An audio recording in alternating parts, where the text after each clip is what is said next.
with another Has-Been Hotel redesign. Mainly because I need more time to finish Zoopal's redesign, because it's a lot harder than I thought it was gonna be. So until then, I figured why not redesign Katie Killjoy? Plus, a few of y'all did ask for her, like way back, including Tom Trench, and I know that I said in my previous video that I would redesign him as well, but I don't really think I'm gonna be doing that this time. I don't actually mind his design. It is kind of plain and boring, but like, it is what it is. So yeah. Anyway, Katie is a character with possibly almost zero ties to the Zootopia comic, which for anyone new here is where Has-Been Hotel first came to be. And you can tell that she was clearly meant to be a pilot exclusive character, similar to Serpentious, but she somehow managed to make it into the show. So Katie's design in the pilot to her design in the show isn't really all that different, as she was originally wearing a red suit dress with pants in the pilot, and is now wearing a like red half-cut, full suit cut jacket with like a weird button-up bodice slash coat with a black skirt and pants, which I just don't understand how anyone on the design team thought this finished design looked good. The outfit is insane, especially when she's now supposed to be based on Brandon's character, Bryce Tank Thrust, which I find really funny that Brandon said that Katie is based 100% on his character, when that's not really true, as Viv has stated that the character is based around the reporter in Scary Movie, and her design, which I'm pretty sure is based on the Anchorwoman cell in Osmosis Jones. Like, it's uncanny. So yeah, just a big game of telephone with everybody behind the Spindlehorse studio at this point. But anyway though, as you can see, Brandon's character wears pantyhose, not pants, with all of her outfits, which like, Katie is from the 90s. That's not an outfit combo that was even a thing yet at that time. Also, the structure of her jacket really pisses me off. Like, how does it function? There's no way it's all one piece. I mean, don't get me wrong, I like the added black detailing since it offsets her from Charlie a bit, but my god, that's not how suit jackets are built, couture or otherwise. And yeah, it could possibly just be like a cropped jacket top and like a weird button-up bodice, but the amount of times that I have gone back to look to make sure, and I constantly get no answer because the line work never matches. It's either drawn as a full suit or it's drawn as a half coat. So like, which is it? Which is it? Anyway though, outfit aside, the rest of Katie's design, like usual, is just plain and very humanoid, and hands down, she looks like if Charlie and Angel Dust had a baby. Which is really sad because just like Nifty, she is supposed to be a bug-type demon. And in the pilot, we do get a quick silhouette, and the show even gives us something as well. A lot of people say that she's a mantis demon, which I do think fits, but what they've shown us tells us nothing, especially the noises she makes, because that's more cicada than mantis. But again, everything that they showed us tells us nothing on the type of bug that she could be. If anything, it's just giving spider, which, side note, I find it really funny that a lot of Vox and Val's staff members are a lot closer to their demonic selves than Velvet staff members. Like, you'll see that a lot of Val's staff members are bug types, and a lot of Vox's staff members are like aquatic themed, based on Ethan and Baxter. Anyway though, even though Katie is now just a reason to have Brandon in the main show, I do think she deserves a more interesting design. I mean, she is kind of borderlining as a background character, so technically she should have something more fun going on, because a lot of the background characters just seem to get all the goodies. And again, like I've said before in previous redesigns, when it comes to the female demons, I'm just tired of the basic human woman that constantly gets shoved in my face. The show likes to do, especially for bug characters, which is crazy to say now that Vaggie isn't one anymore, but still. So let's do that. Also, quick thing, I really liked Katie's colors in the pilot because they weren't as similar to Charlie's, but now after the redesign they are, and it bugs me like crazy, especially when the color Brandon's character wears, which this character is supposed to be based around, is in a dark, more deep red color than the candy apple red the show loves. Plus, I'm really surprised that Vox let her wear like solid red when he seems to be super particular about his staff members wearing his colors. And I only say that Katie is a part of Vox's staff members is because of the media situation. I know she's a bug type, so she was probably hired by Val, but she seems to work a little bit closer with Vox than anybody else, so yeah. But anyway, on to the redesign. So, for Katie's design, I did settle on Mantis as it just fits her better overall, mainly due to her height and hair shape giving that like overall vibe of a mantis. So, to really show that she is now a mantis demon, I pretty much reworked her body from the ground up. Her eyes are now much bigger and slanted upwards. Since mantis eyes are on the side of their heads, I mean, all bugs are, but it is more noticeable on them since mantis eyes are kind of curved upward. The positioning of their eyes is a little bit different than your average bug, which is what I did for Katie. And yes, I also did make them curve a bit more around her head. So her vision is just extra good at this point, which I feel works for this kind of character. Also, I did give her a more structured humanoid skull, since she is still somewhat humanoid, and I do like the more horror aspect of mixing human qualities and animal qualities, because once you start mixing and matching and then organizing how you want it, they do come out kind of uncanny, which I feel is the whole point of a demonic form. I also gave her pinchers, but I made them smaller than average, mainly to make them appear to look like earrings instead of pinchers. Her mouth is still the same, just a more V-shaped top lip, and added kind of another extra sharp fang. So double fangs, I guess. Mainly because I didn't want to do anything different to the mouth. Also, I feel I should mention this, she is also bald. Because why not? Plus, I feel it would be really funny if she and Charlie got into a fight and Charlie just ripped her wig right off in front of everybody. In front of the cameras, in front of everything. Make it even worse for Charlie that that things are just not going her way. Anyway though, but her hair is styled more to her time period, as Katie died around 1992, and while big 80s hair was on its way out, it still hadn't completely left. And due to Katie's position and overall life, she's probably in her 30s, so she would have stuck to a more 80s style, but shortened it to fit with the new era, because at the time of 80s hair, this is where it gets fun. At the time of 80s hair, long, big, fluffy, curly hair was the thing. That was the full draw of the 80s hair. Once the 90s kicked in, short hair was becoming really, really popular. And this is before the feathering thing kicked in into early 1995. So the 80s hair and the 90s hair were in this weird mesh of transformation happening. So at the time, a lot more people had short, bob curly hair going on into the 90s. So I believe that Katie would have had this more polished, shorter cut 80s fluff bob thing going on. So it is a little bit more new aged, but the overall style and shape is supposed to be reminiscent of the early 90s/80s. And, to fit with the new era of Anchorwoman. Now, the rest of her body is roughly the same, though I did downsize her chest, mainly for bug-related reasons, and because we all know bugs are more known for their backsides than anything else.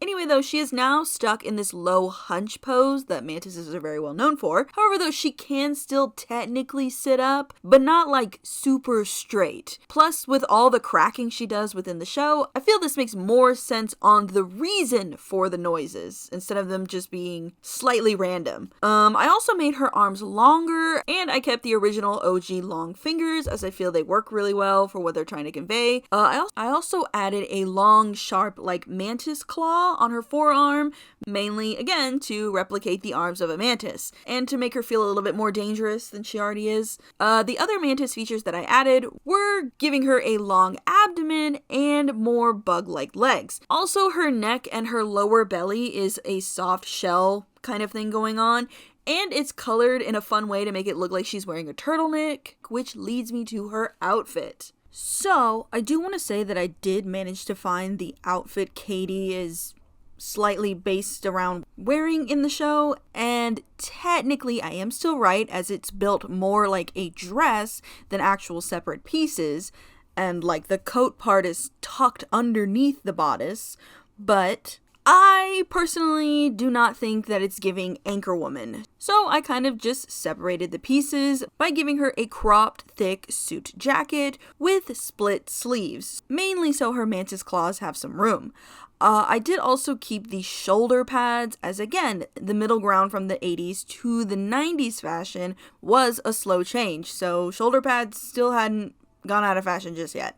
However, though, I did add extra points to the shoulders to go with her mantis vibes. And mainly to add to the fantasy of the world. I feel like costume fashion and couture fashion would be a lot more relevant in Hell than just regular schmegular outfits. You know what I mean? Also, yes, the jacket is pinstriped for one reason only. Vox. I figure since Vox owns 666 News, it makes some sense he would create uniforms for those who are more closely tied to his medium. And with how much Katie seems to like and fear him, I can see her having no issue dressing closer to his style. Which now leads me into her dress, as I did keep the overall style of the sweetheart top from the OG design. However, I morphed it into a deep V and also styled it to look like Vox's logo. And even the hem of her dress has Vox's logo as well, to just really subtly, but not really, drive home who owns the news station. As for accessories, I just went crazier with her pearls by making them bigger and making it a set, aka giving her bracelets. And the last accessory is a belt that I'm not too sure I still like, but I mostly went with it because a lot of the dresses that I saw for the late 80s and early 90s had belts. Also, during the sketch process, I was originally going to give her kind of like a shell-like bustle in the back, but it was just not cooperating the way I wanted it to. And I tried to turn them into pockets as well, but even that looked really weird. So I just kind of settled on this like very simple bodycon dress, and I know bodycon dresses aren't 100% a staple of the 1990s and late 80s. I mean, they kind of are, but not the type that we have now. The silhouette is the same, its fabric is different is the whole point of it. But I do wish I could have done something a little differently, a little old school, but based on Vox, I don't think old school would have slid so well. Anyway though, on to the colors. Now, as you can see, I did not stick to Katie's OG colors, which, yeah, I know I technically could have, but hands down, I am so tired of the red, white, black, and blonde combo going on. But also, during the sketch process, I did try to use the original colors, but she just looked way too much like Angel Dust. So I went the most obvious route, aka green, though I did mute a lot of the color palette. Like I said before, the late 80s and early 90s fashion was having a really unique change going on, and really bright colors were being swapped for more soft, muted colors, which is why Katie's skin and hair color is so much lighter. Plus, to me, it makes her feel older than she actually is. Also, dark colors were making a huge splash, especially black, but I didn't want to do like a fully solid black ensemble, mainly because most anchor people don't actually wear black. Because like, there's a whole thing on News Network dress code, which I'm not going to get into because we will be here all day if I did, but anyway, yeah, black's not a color that would have normally been worn.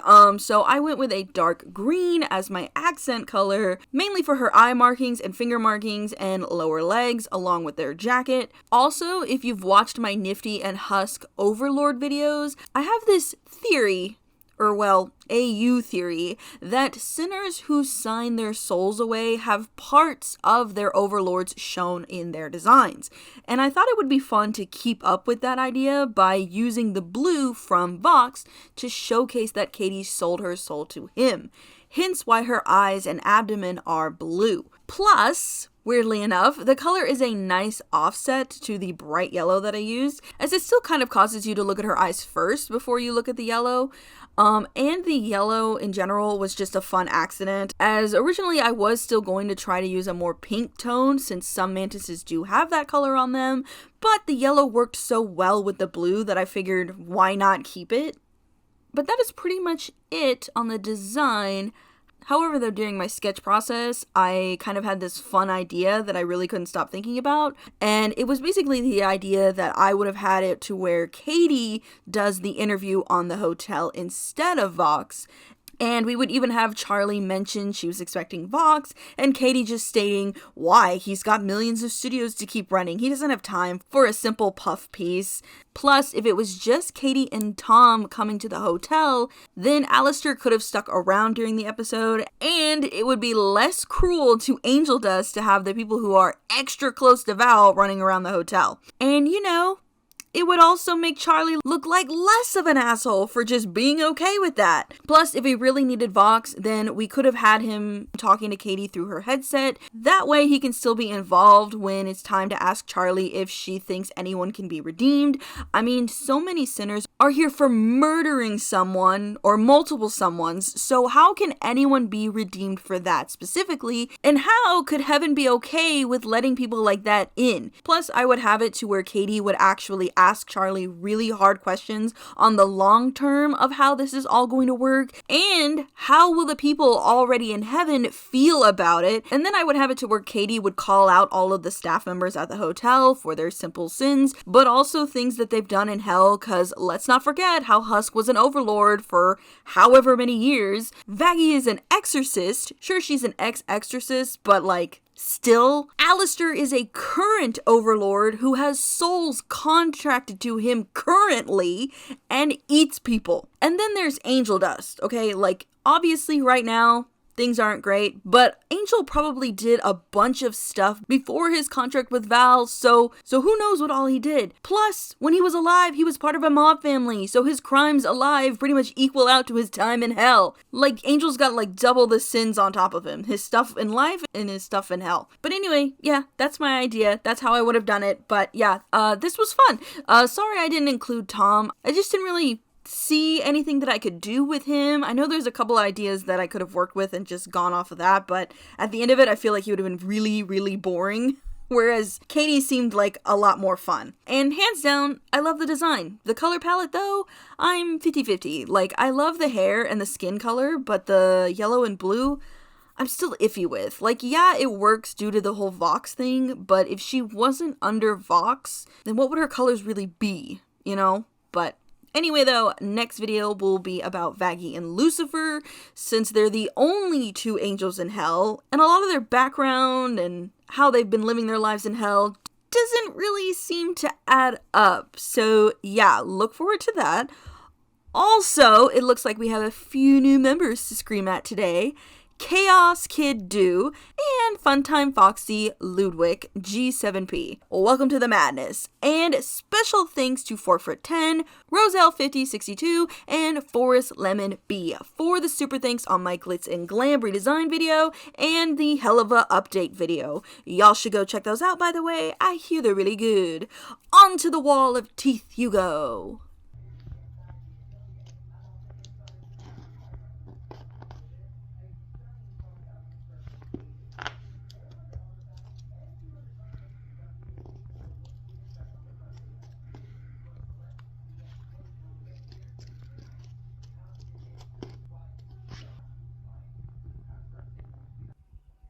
Also, thank you to the other members. You have my whole heart. Everyone else, please remember to like, comment, share, and subscribe. Follow me on my socials right here. And if possible, hit that join button or super to join the Board of Teeth. It really helps out the channel and me. I hope you all have a super fantastic day, and I'll see you in the next one.